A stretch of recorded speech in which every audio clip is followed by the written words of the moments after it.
You know someone like this. Maybe you are someone like this. Undeniable ability. The kind that other people notice before you do. That teachers mention in passing. That colleagues reference when trying to explain why a particular problem got solved or a particular idea landed differently than everything else in the room. Genuine talent. Real, not imagined. And yet, years have passed.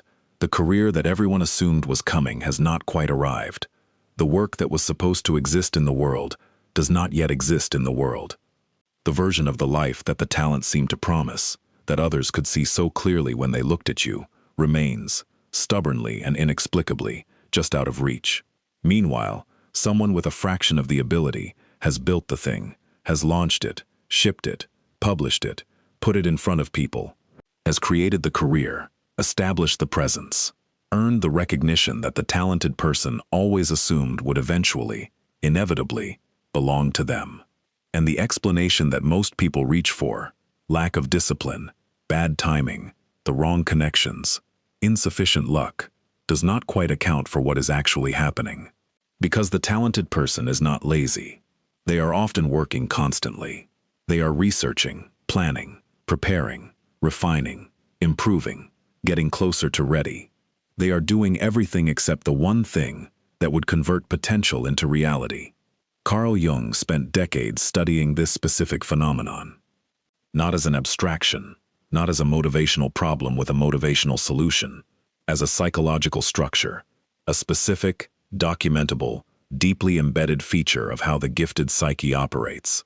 And what he found was genuinely disturbing, not because it was hopeless, but because the obstacle was not where anyone was looking for it. The obstacle was not external, not circumstantial, not a matter of the wrong opportunities or the wrong timing or the wrong support. The obstacle was the gift itself, or more precisely, the shadow the gift casts. And understanding that shadow, understanding the specific psychological mechanism by which extraordinary ability becomes, paradoxically, the primary obstacle to its own expression, is what this video is about. Jung made a distinction that most people who encounter his work initially resist, the distinction between talent and genius. Not because he believed genius was superior to talent in any simple hierarchical sense, but because he observed that they operate according to fundamentally different psychological principles. Genius, in Jung's understanding, arrives already complete. It does not wait for conditions to be right. It does not require the person carrying it to choose it repeatedly. It comes through with a force that does not ask permission. The person in whom it appears is less its creator than its vehicle. Talent is different.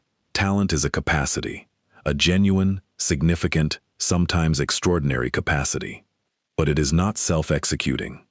It requires the person who carries it to choose it, to bring it into contact with reality, to let it be tested by the conditions that reality imposes. And this daily choice, this repeated, conscious, uncomfortable decision to let the capacity meet its material, is exactly where the problem lives. Because the choice involves something that the talented person, almost universally, finds genuinely threatening. Not failure, something more specific than failure. The permanent end of a particular story, the story of what they could do if they ever really tried. Potential has a specific psychological property that Jung identified and that most people never fully articulate. It cannot fail. As long as the novel is not written, it is still the best novel you will ever write. As long as the business is not launched, it still changes everything. As long as the performance has not been given, it still contains everything you are capable of. The gap between what you could do and what you have done remains a gap, an open, unresolved, potentially infinite space, in which the story of your own extraordinariness can continue to exist unchallenged. The moment you act, the moment you bring the potential into contact with reality and produce an actual result that can be actually assessed, that gap closes. The novel exists. It can be read. It has qualities and limitations that are now permanent and visible. The business exists. It either works or it does not. The market has opinions that no amount of preparation can preemptively manage. The performance has happened. It is in the world. It is what it was, not what it might have been.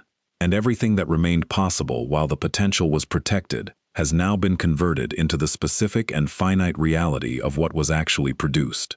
Jung called this identification with potential, the psychological state in which the relationship a person has with what they could do becomes more satisfying, more psychologically sustaining than anything they could actually produce. And once you see the mechanics of this clearly, the not yet stops sounding like caution. It starts sounding like what it actually is, a trap, not one that was set from the outside, one that the intelligence of the gift constructed for itself. The trap is sophisticated. This is one of the most disturbing aspects of what Jung observed. The more genuinely talented the person, the more sophisticated the avoidance they are capable of constructing. Because the avoidance is built from the same intelligence as the gift. It does not look like avoidance. It looks like standards. Like caring too much about the work to release it before it is ready. Like the reasonable, even admirable refusal to put something into the world that does not yet meet the internal standard the talented person has developed for what the work should be. The logic is coherent. The reasons are often genuinely intelligent. They would convince anyone, including, and this is the crucial point, the person deploying them, because the avoidance is not consciously strategic. It is the psyche, doing what the psyche does when something it cannot afford to lose is at risk, protecting it, with every tool available, including the very intelligence that makes the loss so high stakes in the first place.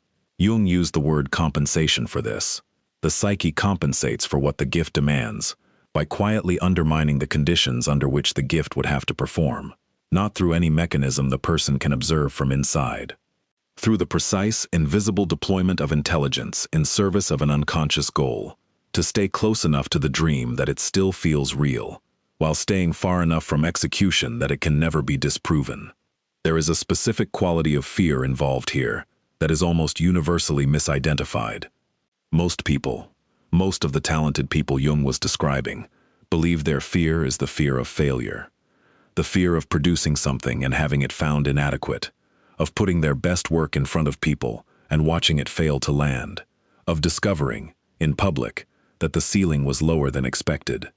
But Jung's observation was that this is almost never the actual fear driving the avoidance. Failure, however painful, carries a hidden consolation. You still do not know your real ceiling. You can attribute the failure to circumstance, to timing, to insufficient preparation, to the particular conditions of this particular attempt. The story of your potential remains intact. The failure happened to this version of the attempt, under these conditions. But you, your actual capacity, your real ceiling, remains untested. The story survives. What the truly talented person is actually protecting themselves from is not a bad result. It is a good one, because genuine success, real, visible, undeniable success proportional to the actual ability being carried, does something that failure does not. It closes the gap. It converts the infinite open space of what you could do into the specific and finite reality of what you did. And with that conversion comes a responsibility that the protection of potential has been postponing. The responsibility of being someone who succeeded, who produced the thing, who cannot any longer retreat to the almost tried, for whom the space between potential and output is now permanently visible. And everything that was not built during the years of preparation is suddenly, permanently, your responsibility. The most sophisticated gifted person in the room is often the one whose avoidance is least visible, because the avoidance looks like preparation, looks like the responsible management of a significant capacity, looks like exactly the kind of high standards and careful judgment that talent is supposed to produce. Jung documented a case that illustrates what happens when this avoidance runs its full course. A businessman of exceptional ability who had constructed a remarkable organization through what Jung described as extraordinary intensity and singular focus, successful by every available metric, someone who, from the outside, looked like proof that talent and drive are sufficient. He retired. He had earned it. He had everything he needed for a comfortable and well-resourced life, and within weeks, he had begun to collapse. Not through any external cause, through something internal, something he could not name and could not manage. The same capacity that had built organizations in the world turned inward. The same intelligence, the same intensity, the same organizational power, now with nothing appropriate to organize, began constructing elaborate systems of anxiety and hypochondria with precisely the same sophistication it had once applied to building businesses. By the time Jung encountered him, he was, in Jung's assessment, beyond ordinary recovery. Not because the talent had failed, because it had been applied to only one dimension of a human life, while everything else went completely undeveloped. And when the one dimension could no longer sustain the whole of the energy, when retirement removed the single channel through which everything had been flowing, the accumulated pressure of everything unlived found a way through. Jung was precise about the mechanism. Psychic energy demands a channel appropriate to its conditions. When you give it a legitimate one, it flows into the production of something real. When you block it, redirect it, or simply remove its legitimate channel, it does not disappear. It finds another way, and the way it finds is almost never constructive. This case is not an outlier. Jung documented enough variations of this pattern, at enough different scales, in enough different circumstances, to understand it as something structural, not a personality quirk, not a failure of individual discipline, a feature of how the gifted psyche operates when it is not given the specific conditions it requires. The conditions are not complicated. They are not about having the right environment or the right support or the right opportunities. They require only one thing: that the potential be brought into contact with reality, that the gap between what is carried and what is produced be closed. Not all at once. Not perfectly, but genuinely, irreversibly, in a form that can be assessed and responded to and built upon. This is the condition the talented person has been avoiding, not from weakness, from the specific psychological logic of a gift that has been protected from the one thing that could destroy it. The encounter with its own limits. And Jung's disturbing discovery was not that this avoidance was irrational. It was entirely rational, given what was being protected, given what would be lost if the gap closed and the limits became visible. The disturbing part was something else. The discovery that the avoidance, however rational in its logic, was costing more than the exposure it was protecting against. That the life being preserved, the life of infinite potential, of the story that could never be disproven, was not actually a life. It was the performance of one, and the performance, maintained long enough, extracted a price. A specific, compounding, ultimately uncollectible price. That Jung believed no amount of talent was large enough to absorb indefinitely. The persona that forms around extraordinary talent is one of the most seductive psychological structures Jung ever described. Not because it is dishonest exactly, but because it is incomplete in a specific and self-sustaining way. The talented person develops an identity, organized around being someone who has not yet shown what they are capable of. Someone exceptional, someone different from the ordinary, someone who carries something that the world has not yet fully encountered. And this identity, this particular configuration of the self, generates a very specific social experience. Other people respond to it. They have been responding to it since childhood. The teachers who noticed, the colleagues who sensed it, the friends who said, unprompted, that something significant was coming. This response is not fabricated. The perception of the talent is accurate. The people responding to it are not wrong. But what they are responding to, what generates the warmth, the expectation, the particular quality of attention that talented people receive, is the capacity, not its product, the gap, not what has been created to fill it. And the talented person, receiving this response across years, learns something that is never explicitly taught, that the identity of someone about to do something extraordinary produces almost all the social rewards of actually doing it, without requiring the one thing that doing it demands: exposure. The irrevocable, irreversible, permanently in the world exposure of actual output. Jung called this the persona of potential, and he believed it was, for the people trapped inside it, the most difficult of all masks to remove, because it fits so perfectly, because it is built from something real, because removing it requires not the revelation that the talent was false, it was not false, but the far more difficult confrontation with what the talent actually produces when it is finally tested by reality. There is something that happens inside the talented person when they sit alone in front of the work, not when they are describing the work to someone else, not when they are thinking about the work in the shower or planning its structure on a long drive, when they are actually present with it, with the document open and the cursor blinking, and the specific, uncompromising reality of the gap between what exists on the page and what they imagined existing there. The version that described itself so fluently in conversation does not appear.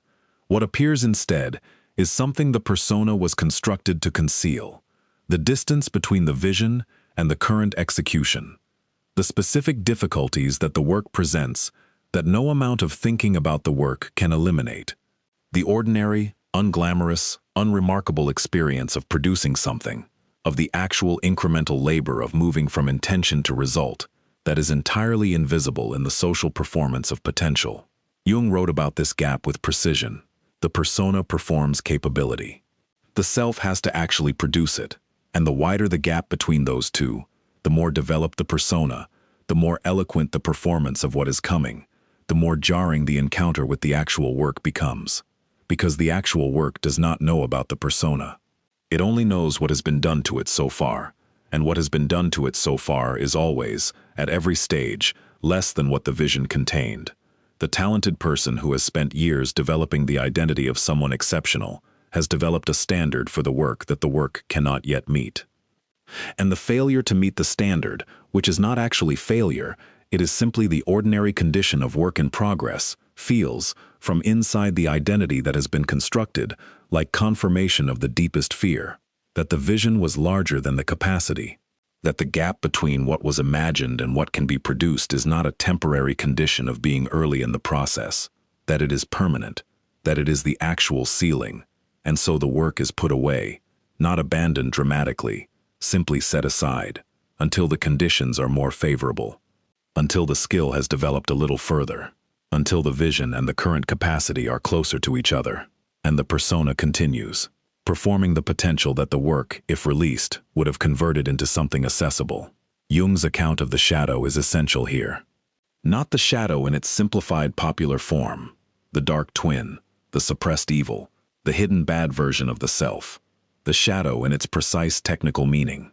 Everything that is excluded from the conscious identity, everything that cannot be incorporated into the persona without threatening its coherence.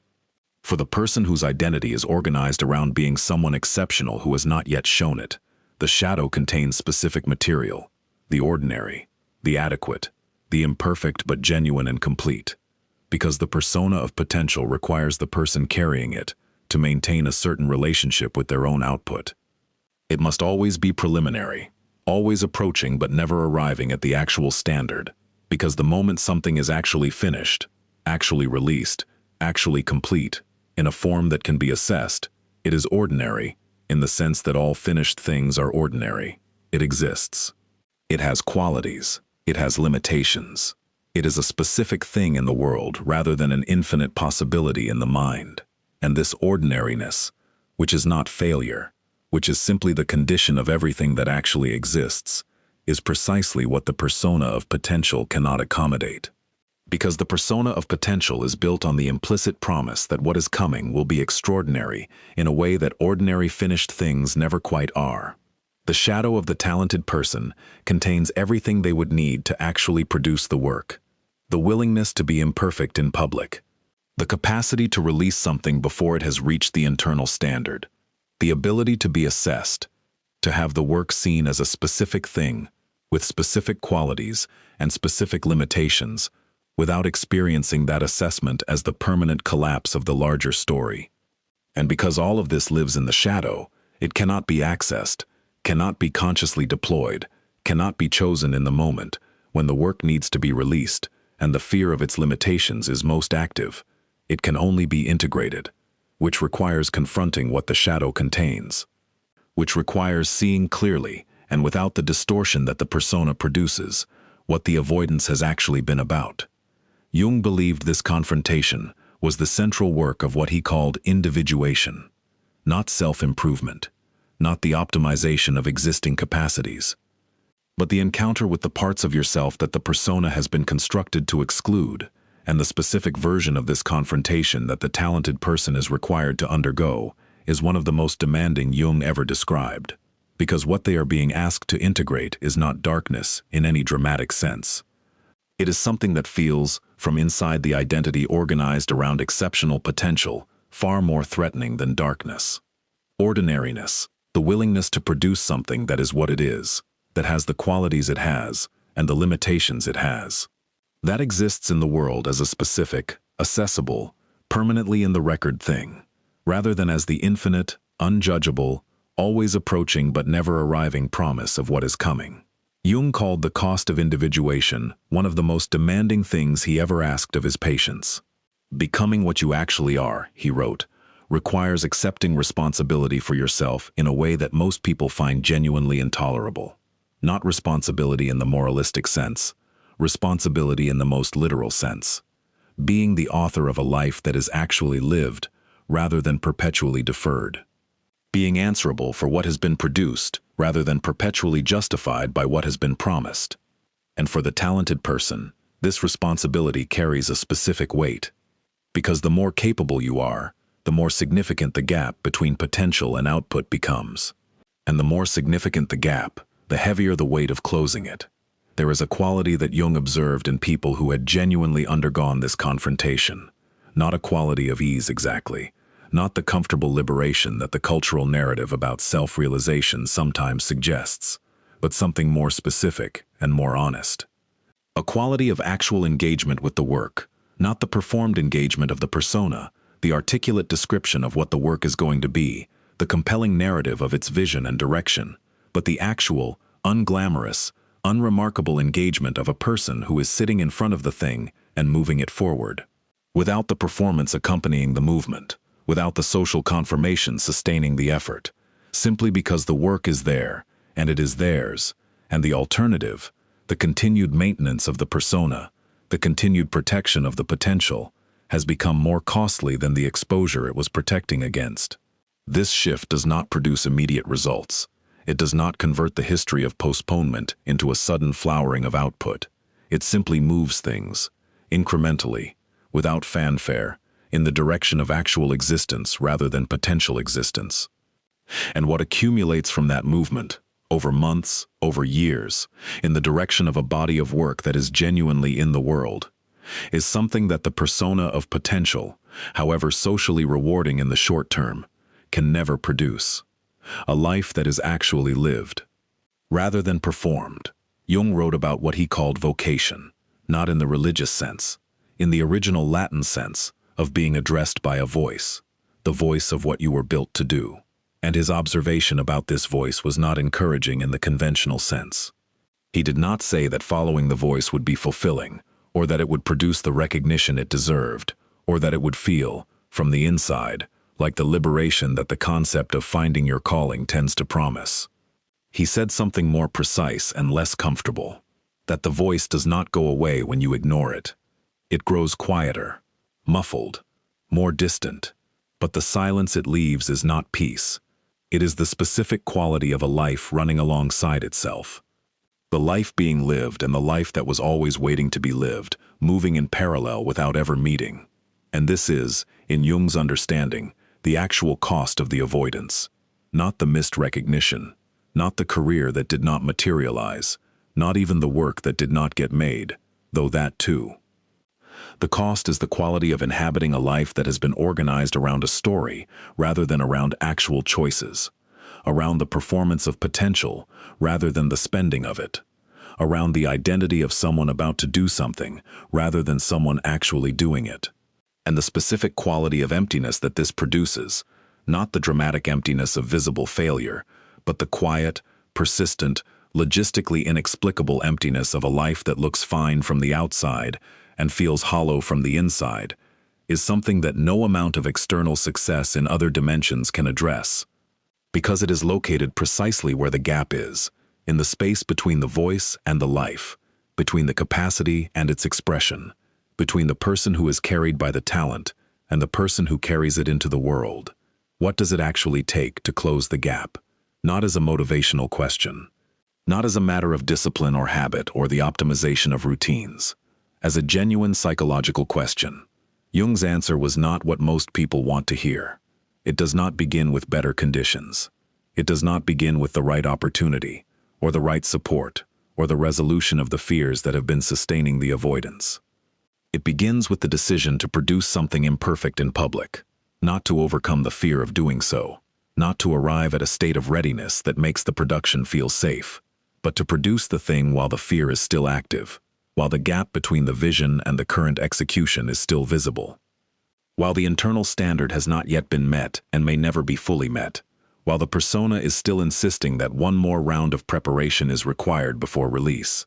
Jung described this as the moment a person can say, "As I am, so I act," not as I wish I were, not as I will be when the conditions are right. As I am, with the limitations currently present, with the imperfections not yet resolved, with the gap not yet closed. This is the specific decision that the avoidance has been preventing. Not the decision to try harder, not the decision to believe in yourself more fully.